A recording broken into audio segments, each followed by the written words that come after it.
Hello, everybody.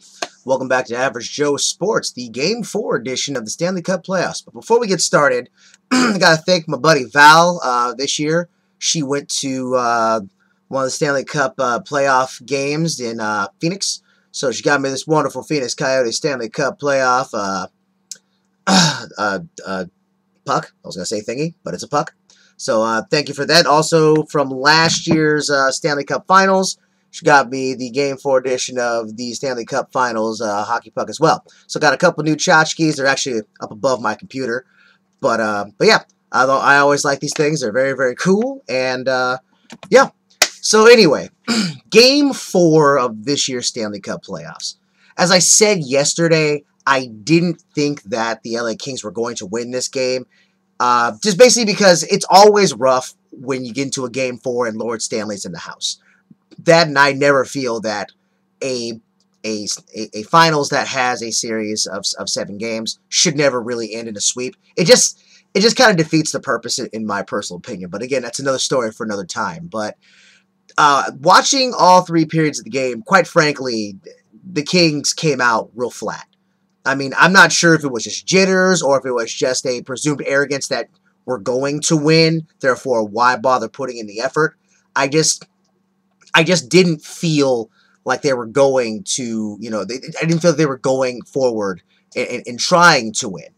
I remember in the past series against Phoenix, they had trouble trying to close out in Game 4 then as well. They wound up closing it the game after. So we'll see what happens. LA loves to play on the road, so, maybe they win it in New Jersey. I mean, sometimes it's just as sweet to win it away and make the people, at their house watch Lord Stanley get raised. But again, that's what it's all about, to see Lord Stanley get raised up. So, Jonathan Quick, he had a superior shutout streak going on. He had about 130-plus minutes of shutout time. That got quickly erased, in the middle of the third period. He got beat glove side.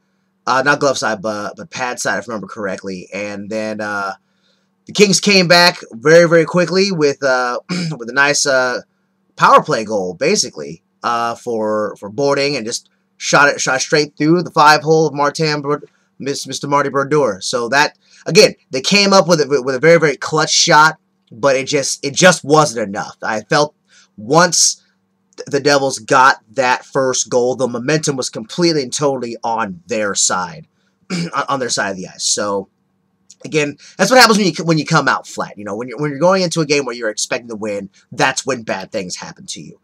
Again, I didn't have time to write down all the stats. Just kind of giving you the basic synopsis of what I saw.